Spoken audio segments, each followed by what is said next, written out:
అలాగే నటించి ఇలా నటించి ఈయన్ని లాగించేస్తున్నారు. భయంకరంగా ఉంటుంది ఇప్పుడు ఈ రోజుల్లో. దాని చేత సప్న భయపడుతున్నాం. ఏం చెప్పలేదండి. ఇది ఎక్కడికి వెళ్తుందో అడగచ్చు. అవునా? ఇప్పుడు ఆర్ఎస్ వాళ్ళు ఉన్నారు, రకరకాల బంధులు ఉన్నాయి. అందుచేత సప్న భయపడుతున్నాం. ఏం చెప్పనట్లేను. తాగన్నా పక్క నేను మా తల్లిదండ్రులు కూడా ఇద్దరు అడుగుతానండి వాళ్ళ బాగా. నేను మ్యారేజ్ అయిన తర్వాత నా భార్య ప్రభువు నమ్ముకున్న ఆవిడండి. వాళ్ళ తాతల కాడి నుంచి కూడా ప్రభువు నమ్ముకున్నట్టు వారు. నేను కూడా మంత్రిగాళ్ళ దగ్గరికి వెళ్ళి వాళ్ళ దగ్గరికి వెళ్ళి వీళ్ళ దగ్గరికి వెళ్ళి పువ్వులు కట్టించుకున్నట్టు వాడినే. మంత్రిగాళ్ళ దగ్గరికి వెళ్ళి పువ్వులు కట్టించుకున్నట్టు వాడినే. ఆ నీరసంగా ఉన్న దాని మీద వాళ్ళు అక్కడ అక్కడ అది వదిలి కొడతారు, ఇది ఇక్కడ ఇది కొడతారట, నీరసం తగ్గిపోద్దట, కళ్ళు వస్తున్నాయి అలాగెలాగంటే ఆడికి వెళ్ళి నేను కూడా చూసినట్టు వాడినే. రసపూలు కట్టించుకున్నట్టు వాడినే. దేవుడు అలాగా ఎనగా దేవుడు ఏం చేశాడంటే మా భార్య నన్ను మార్చిందండి. ఆవిడ మందిరానికి వెళ్ళేది. ఆవిడ ఏమన్నదంటే కొత్త వెళ్తే ప్రేమని అంతా ఎలా తెచ్చుకి నువ్వు పచ్చాక ఉండొద్దు, నువ్వు వచ్చి అని మా ఆవిడ తీసుకెళ్ళేదండి. కొద్ది రోజులు తీసుకెళ్ళగా ఎనగా విశ్వాసం కలిగింది నాకు. వాక్యమే దేవుడు అండి అనుకున్నాను. ఆది ఎందు వాక్యమే నా వద్ద వాక్యమే నేను దేవుడై ఉన్నాను అని వాక్యం చెప్తుంది. బాబోయ్ వాక్యమే బాబోయ్, దేవుడు మనస్ఫూర్తిగా వాక్యం ఉంటే దేవుడు గొప్ప కార్యాలు చేస్తాడు అని నేను ప్రభులు అలాగే ఎక్కువ అలా తీసుకోండి. మాల గట్టలు వేసుకోలేదు. మాల వేసుకోలేదు కానీ సింహాద్రప్పని కొండకి వెళ్ళానండి ఒకప్పుడు. హిందువుని కదా, ఏం తెలియదు కదా, గుండు కొట్టించుకున్నాను. గుండు కొట్టించుకున్నాను. అట్లాంటివన్నీ కూడా మ్యారేజ్ అయిన తర్వాత ప్రభు నమ్ముకున్న తర్వాత ఇవన్నీ బంద్ చేశాను.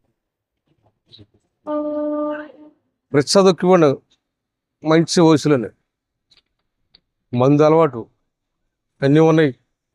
అయినా మా మిస్సెస్ చర్చికెళ్ళేది. నాకు ముగ్గురు పిల్లలు పోషించుకునే రిచ్చదొక్కుతా చర్చికి వెళ్ళేవాడు.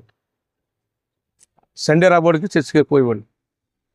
వెళ్తే ఆ వాక్యం ఎనగ నాకు మనస్ఫూర్తిగా నాలో నాకున్న దురాత్మాన్ని పోయండి యథార్థం చెప్తాను. తాగుబోతుల గురించి ఒక వాక్యం చెప్పాడు నాకు దైవజనుడు. సామెతల గ్రంథం 22:21 ఉందండి. తాగుబోతులు, వ్యభిచారులు, దొంగలు నా రాజ్యం చేరన్నది వాక్యం. అమ్మ బాబోయ్, నిజమే దేవుడి మాట ఇది. నేను మనసులో పెట్టుకున్నా వేదాదుడు. అంచేత నాకు చాలా పశ్చాత్తాపం పడి ప్రభులో కంటోజింగ్గా సండే రాబడికి శుక్రవారం రాబడికి మందిరంకి వెళ్ళిపోయి బోను లేపం జరిగాని మందిరం పోయి పిల్ల పాపలతోటి ప్రార్థన చేసుకుని వాక్యం వచ్చేసి బయటకు వచ్చేసేసి రెచ్చదొక్కుంటే ఎక్కడికి వెళ్ళిన గుత్తుగుతులు డబ్బులు పిచ్చకిరలు వచ్చేయండి. అది యథాన్ని చెప్తున్నాను. నా దేవుడు అంత గొప్పవాడు, అలా పోషించండి అని సీట్లు వేసి డబ్బులు ఆ కిల్లి కొట్లు ఈ కిల్లి కొట్టు కానీ సీట్లు వేసి 10,000 20,000 వేసి తలం కొని ఇల్లు కట్టండి సిటీలోనే. అది యథాన్ని చెప్తున్నా. 3 సెంట్లు తలం కొని అవసరం కోలే కట్టండి ఆ రోజుల్లోనే. అక్కడ మాది పల్టూరు విలేజీ, మా అత్తది ఏలేశ్వరం. అక్కడ పోయి స్థలం కొని ఇల్లు కట్టింది. నా పిల్లలు 3 బిడ్డలు అక్కడే పుట్టారు. వాళ్ళంతా కూడా పెద్దలు ఎవరు ఇంటర్మీడియట్గా చదువుకున్నారు. దేవుడు నన్ను ఎనగనగా ఏం చేశాడంటే మా చిన్నాన్నగారు సేవ చేసేవాడు ఒక ఆయన. నరేంద్రపట్నం గ్రామంలోని మా చిన్నాన్నగారు 40 సంవత్సరాల మనిషి సేవ చేసేవాడు. నాన్న నాకు ఇక్కడ ఏరులో నాకు చేసాడు, నేను ఇక్కడ ఉండలేను. ఒకప్పుడు నీదే కదా, మీ పితలదిగా తలం తీసుకుని నువ్వే చూసుకో, నేను ఏరే చోట పోతాను అని రోజు వచ్చి నాకు చెప్పేవాడు. నాన్న నాకు చదువు లేదు నాన్న, నేను వాక్యం ఎలా చెప్పాలా? ఆల్రెడీగా వాక్యం నలిగిపోతాను అక్కడ. వాక్యం ఎలా చెప్పాలా, ఎలాగా నడిపించాలా నాకు తెలీదు. అంతే సరే కానీ వారానికి ఒకసారి నా ఇంటికి వచ్చి, బాబా 10 మంది ఉన్నారురా ఈ 36లోనే, ఆ 10 మంది పోకుండా దేవుడి మాట చెప్పుకో. ఆ దేవుడి మాట చెప్పుకున్నావు ఇంకో 10 మంది పోగవుతారు. దేవుడు పోషిస్తాడు. దేవుడి మాటగా చెప్తున్నావు అని నన్ను ఎంతకో ప్రోత్సహించుకోడు.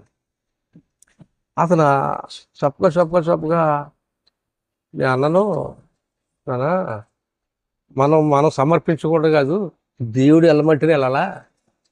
నేను ఉపవాసం ఉండి అడుగుతాను దేవుడిని, అప్పుడు వెళ్ళమంటే ఆ గ్రామానికి అక్కడ పోతాను, దేవుడి మాట చెప్పుకొని పోగుతాను అని చెప్పాను.